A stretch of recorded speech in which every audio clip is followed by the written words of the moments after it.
Hello and welcome to my channel. तो आज हम बात करने वाले हैं करवा चौथ के बारे में।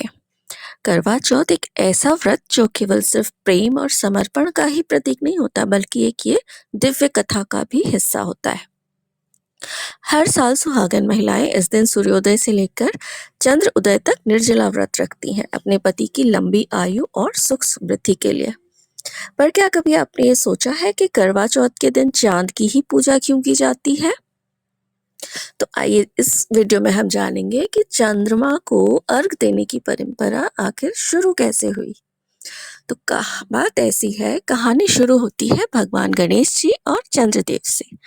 एक समय की बात है जब भगवान गणेश को उनके पिता ने शिव जी ने हाथी का सिर प्रदान किया था, तो पूरे देवलोक में ये घटना बिल्कुल आश्चर्य का प्रतीक बन गई थी। अद्भुत घटना चर्चा का विषय बन गई थी।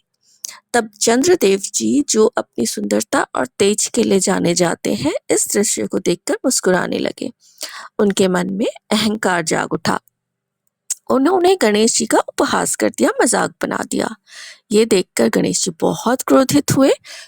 उसके बाद उन्होंने चंद्रदेव को ये श्राप दिया कि हे चंद्र, तुम्हें अपनी सुंदरता और तेज पर घमंड है।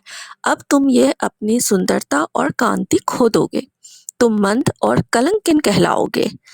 तो गणेश जी के ये वचन सत्य हो गए। चंद्रदेव जी की चमक जो है क्षीण होने लगी, मतलब कम होने लगी। उनका जो तेज था, उनके चेहरे पे जो चमक थी, वो विलुप्त होने लगी।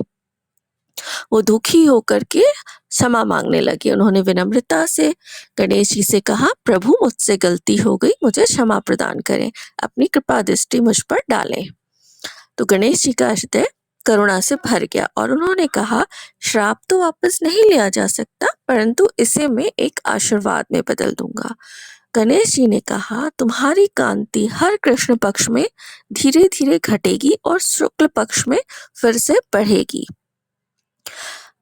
इस प्रकार क्या हुआ कि हर महीने तुम अपनी पूर्णता पुनः प्राप्त करोगे, और जो भी भक्त कृष्ण पक्ष की चतुर्थी को मेरा व्रत रखेगा और रात में चंद्रमा की पूजा करके तुम्हें अर्घ देगा, उसका व्रत पूर्ण माना जाएगा। तब से हर संकष्टी चतुर्थी के दिन चंद्र पूजा का स्टार्टिंग हुई, और करवा चौथ जो कार्तिक मास के कृष्ण पक्ष की चतुर्थी को आता है, उसी परंपरा का सबसे शुभ और शक्तिशाली रूप माना जाता है। इस दिन स्त्रियां अपने पति के दीर्घायु और सुख के लिए गणेश जी की पूजा करती हैं, और जब रात्रि में चंद्रमा उदय होता है, उसे छलनी से देखकर अर्घ देती हैं, फिर अपने व्रत का पारण करती हैं, मतलब अपना व्रत पूर्ण करती हैं। कहा जाता है कि चांद केवल ठंडक ही नहीं देता, बल्कि भावनाओं, प्रेम और मानसिक शांति का भी प्रतीक माना जाता है। करवा चौथ का व्रत इसलिए सिर्फ एक परंपरा का नहीं, बल्कि भावना और विश्वास का संगम भी माना जाता है, जहाँ पर प्रेम, त्याग और आस्था तीनों का एक बहुत सुंदर मेल होता है। तो जब भी अगली बार आप करवा चौथ के दिन चांद को देखें, तो ये जरूर याद रखें कि ये सिर्फ आकाश का चांद नहीं है, बल्कि भगवान गणेश जी का आशीर्वाद का प्रतीक है, जो हर सुहागन के जीवन में रोशनी, प्रेम और समृद्धि लेकर आता है। जय श्री गणेश, जय चंद्रदेव। आप लोगों को करवा चौथ की बहुत बहुत शुभकामनाएं। Thank you for watching.